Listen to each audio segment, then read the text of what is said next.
Focus. Ideate. Innovate. Enable.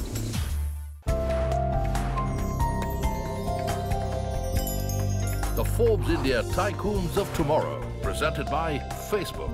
Conversations. Real estate partner 25 South.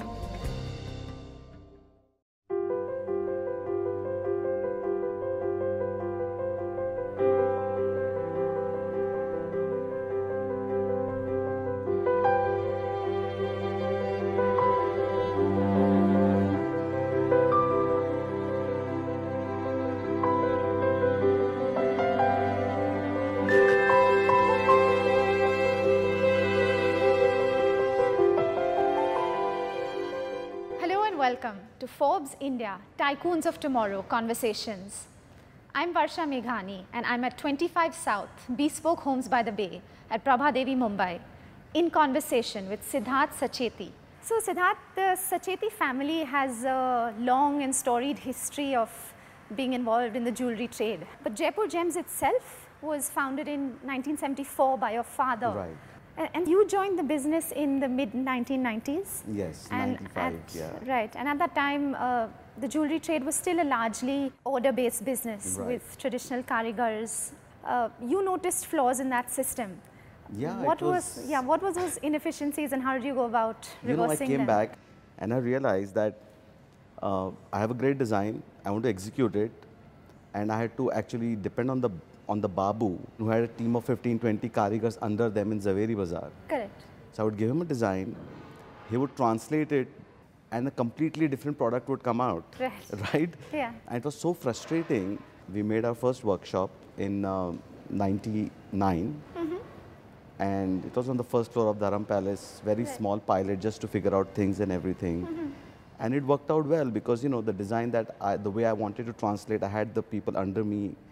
I had modern technology that we installed, which helped us to get the finesse that we wanted and everything. And that is how we decided that if we need to make good jewelry and beautiful jewelry the way we want it, we need to have control over the entire process of manufacturing and design. Correct. And you also one of the first to use 3D printing to make jewelry. We started printing 3D about 15 years back. Right. And we used to print everything, models. We used to make models. We did not understand it. We destroyed them. We recreated them. That gave us a lot of flexibility, you know. Yeah.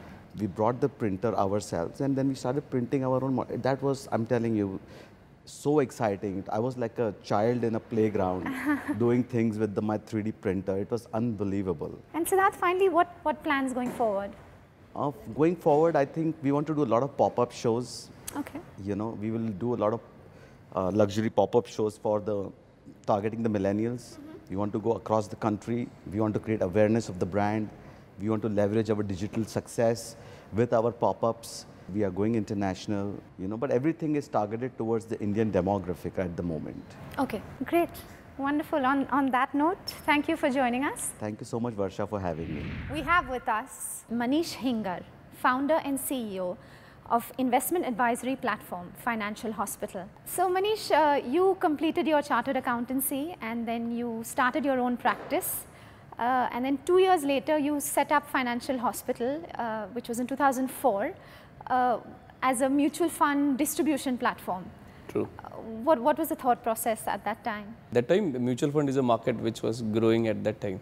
So we felt that in India there is a big space where people can find all these products under one solution rather than going with different agents. You have different agent for life insurance, you have different agent for mutual fund. Why not give all the services under one roof? That's why I thought and created Financial Hospital, where people can find all these product solutions at one basket or at one place. And you know, just looking at the investment advisory space, it's a busy space. So how do you differentiate yourself from all the companies out there? So I can say tax and wealth advisory, which we are providing in India at present. I don't see too many players in that, because in India people don't want to come into only and only for financial planning. They are very much linked all these things with their taxations part. So they want everything to be on a tax bracket or from a tax lenses, ki how much tax I can save. So they wanted to invest only to tax save, but it's a myth.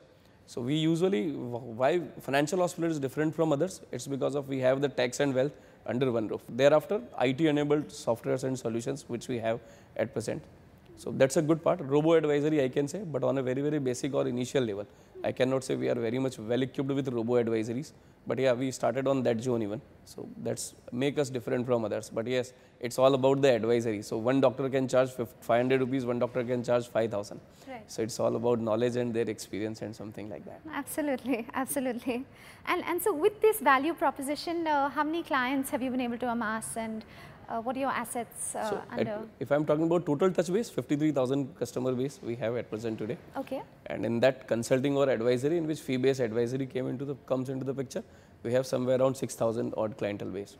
Okay. In which we provide them all these advisory service, be it relating to retirement planning, relating to income taxations, or be it relating to financial planning and everything. Right, right. So in our advisory model. And in terms of assets under management, can you throw Total that gross asset under management with all these sectors is somewhere around 300 crores, which we are managing at present. And final question, Manish, what advice would you give to a budding entrepreneur?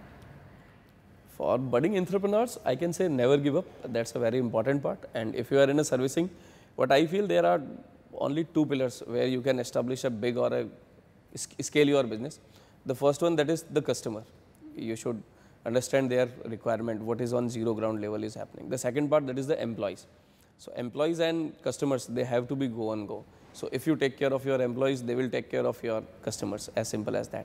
Great. Well, thank you. On that note, thanks so much for joining us. Thank you so much. Thanks, Varsha. I'm in conversation with Kailesh Shah of All Time Plastics. Mr. Shah, thank you for joining us. So, Mr. Shah, the story of All Time Plastics is one of real entrepreneurial grit. Your father was a traveling salesman. He went door to door selling imported crockery across the length and breadth of India. And from that, with 20,000 in base capital, he went on to set up a trading company, which then morphed into a manufacturing company, and All Time Plastics, as we know it today, which is a 300 crore business. Tell us about that initial journey. My dad traveled a lot in terms of his early days, in terms of trading in imported crockery. And in his travels, he understood the vastness and the depth of the markets, the wholesale markets which were there in India. And this led to believe that there is a business opportunity here which he could explore. Instead of doing sales, he could do his own setup. And taking a small loan of 10,000 from his ex-boss and 10,000 from friends, he started this small trading business in stainless steel trading and some part of plastic trading at a later date. You all are largely an exports driven business, with 75% of your sales coming from clients like IKEA, Asda, Tesco, etc. How did you manage to rope in these biggies? A lot of values which my dad had in terms of making the right quality part, respecting people in the organization as your core strength, and making products which are functionally and durable very well, that you would want to use it every day and you want to look for it. Right. I think these are some of the core things which made us very easily join these big companies, because their requirements are also such that they require that your social compliances are very well met, which we used to always do. So that was never a hitch for All Time Plastics. Definitely our strength and knowledge of our houseware industry also helped us to give some knowledge to these companies, that we could have our own brand of All Time which we sell today. And you posted a top line of 300 crores in FY18. This year we would project this year when we close, it should be around 300 crores. Last year it was 270 or something. Right. So what plans going forward, and what are the areas of growth you'll be tapping into? See, the Silvassa facility now, we've done just the last phase of our construction expansion at Silvassa. We've just completed with additional building of around 6,000 square meters. Going forward within a year or so, this facility will be full in terms of manufacturing space requirement. Right. So we are looking for opening one more facility or more of an industrial area where we could use multiple materials. We are looking at steel as one of the materials, and metal and plastic combination, the value addition on the product proposition is better. And if export is the business, we might move out to a SEZ area near a port, put up a factory near Mundra in Gujarat. So our haulage cost and logistic cost, it helps the cost, it helps the environment. Finally, Mr. Shah, what's the one piece of advice you've received from your father which has stayed with you? I think he always says the product is the hero. Don't make any product which is not going to sustain the durability or the satisfaction of our customer.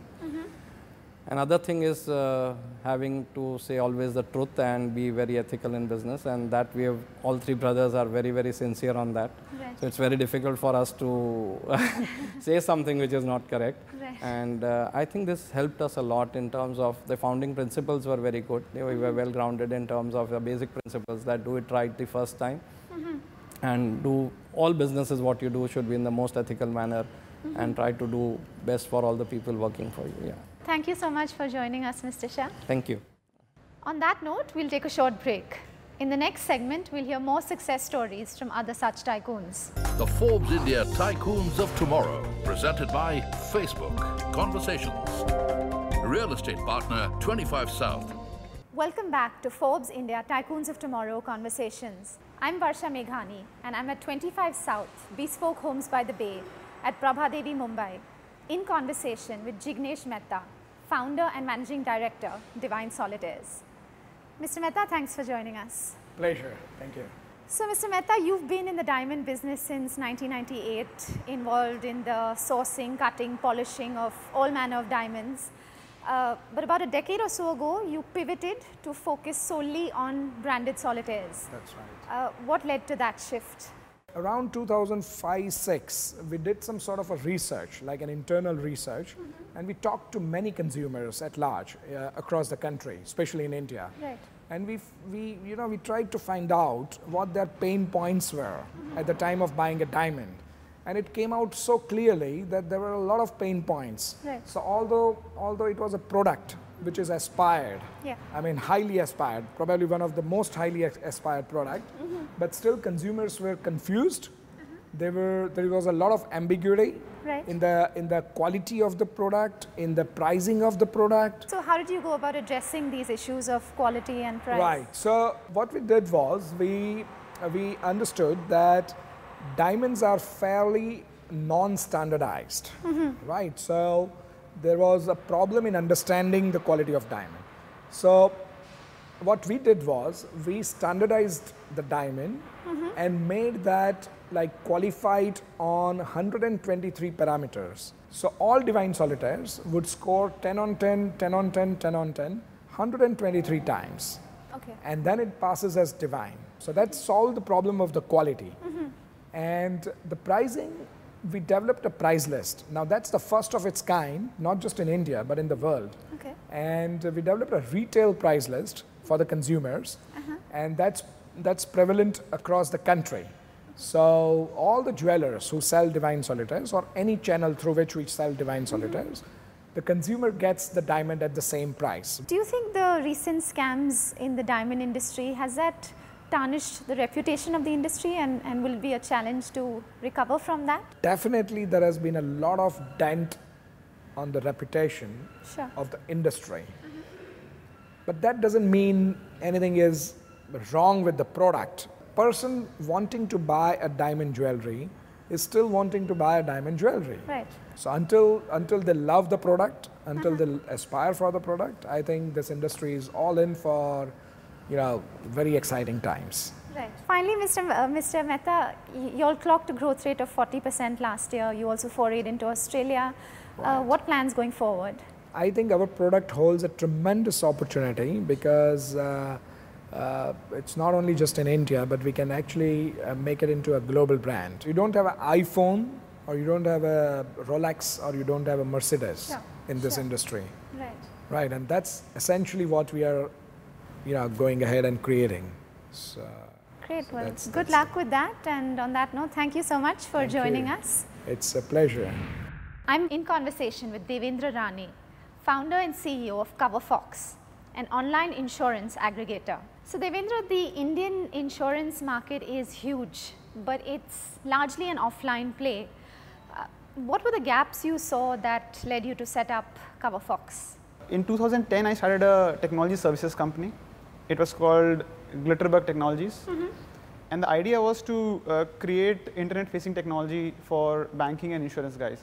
See, insurance guys have always been, laggards in technology. But around 2007-8 is where the internet started hitting India. And they realized that their legacy technologies are not, they are not able to expose it to the outside world. That is when, we started Glitterbug Technologies to serve these guys. So we would create middlewares and expose their legacy systems to the online world. Right. Right. While doing this is where we realized that there is so much in technology that can be done, that the space is getting ready for disruption. The idea was CoverFox was let's make insurance cool. Let's use technology. Let's use cool product to display information so that you understand it in a way where you understand, you take interest in understanding. Right. So that's how we started CoverFox. What were some of the early challenges? Today, if you start an e-commerce portal, you'll largely know what technology stack to choose from, what kind of people you want, what kind of operations you want. For us, it was pretty much new. Everything was new. The other challenges was fundraising, right? When we went to the VCs, nobody understood insurance.